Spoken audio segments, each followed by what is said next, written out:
Onto Celtic, Paul. Celtic have officially qualified for the round of 32 in the Champions League after their most recent win against Young Boys yesterday.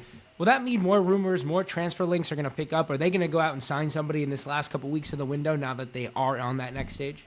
I don't think they need to rush out and do that, though, do they? I think the biggest step for them was getting this far in the Champions League like they haven't done before, with that group of players that they've done it with. I think the league, I mean, you look at the league table, Rangers, okay, granted they beat them in the Old Firm, but then Rangers proceeded to draw the two following games and have fallen well behind Celtic. You know, the league title's wrapped up, the domestic competitions, one's already in the bank. If you're strengthening for the Champions League and the right players are out there, then yeah, obviously the opportunity is there for them to do so. We're now with that influx of money that will be coming in, you know, for qualification to the latter stages in the Champions League. But actually, there's an argument to go with what he's got in the Champions League for now until the end of the season. And like I say, what I was saying about the domestic side of things, the league, the domestic trophies, they'll take care of themselves with the players that he's got. If he's able to strengthen in and around that to bolster the squad, that'll help him in the Champions League. Absolutely, but just don't go signing players for the sake of it. That money can be used at the end of the season and invested into the whole squad and not rebuild the whole place, but strengthen what you've got, because they're so far ahead of everyone else in Scotland at the moment. Their focus will be on, again, next year, the Champions League, qualifying to the latter stages and seeing how far they can progress in that. But now, once they've done that this season, it now gives them the opportunity to attract better players. And Pete, Aston Villa want £10 million for Louis Barry. Can Celtic actually afford that deal? Well, obviously, as you said, they have got finances boosted by qualifying for the knockout stages of the Champions League for the first time in 12 years.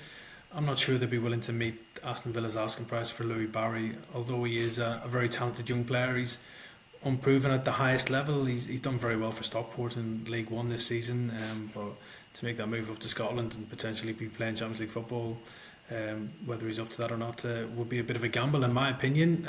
It does seem there is growing talk that maybe Kyogo could leave in January, which is probably a bit of a surprise for most people. He has been Celtic's talisman for the last 3 or 4 seasons, but it does seem that there is talks ongoing with Rennes over a 10 million deal for the Japanese international, and then also there's been talk that their former Celtic winger Jota could be moving back to Celtic Park as well.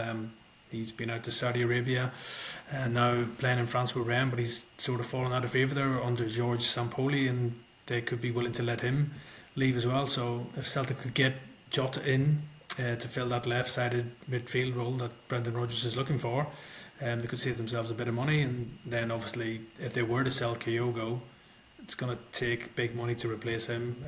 They would have to spend probably £10 million plus to get a decent player to fill the void if he were to leave Scotland, because he is a regular goal scorer for them.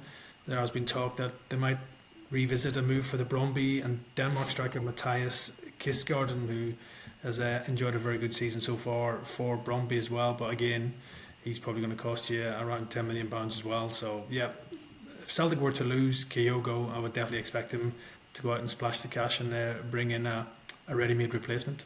I think the Louis Barry one, I think that's like you said, Pete. I mean, he's what Villa brought him back on loan, back off loan from Stockport, signed him on a new contract. I think if Celtic are to look at him, you take him initially on a loan, don't you, to see whether he can do it at that level. Because you look at where he's at now, he's 21, he's obviously clearly got a talent and he's scoring a lot of goals in the lower leagues. His loans have been at Ipswich when they were lower than they were now, I think probably League One, Ipswich loan. Yeah. Swindon, Salford and Stockport twice and the MK Dons. So he's scored a hatful of goals at that level and he's clearly a top talented young player. He went to Barcelona, didn't he, when he was at West Brom's academy, went out to Barcelona, he's a quality young player. But I think for a club to go like Celtic, who aren't obviously as financially affluent as other clubs, to go and spend 10, 12 million on a player that's unproven at that level, alone with not an obligation, but alone with a possibility. You know, you take him on loan now between now and the end of the season, that would bolster the squad. Obviously not cup tied for the Champions League, could play in the Champions League if need to, plays in the league, and you know, see how he goes at that level. That would be a really good option for them, I think, a loan with an option.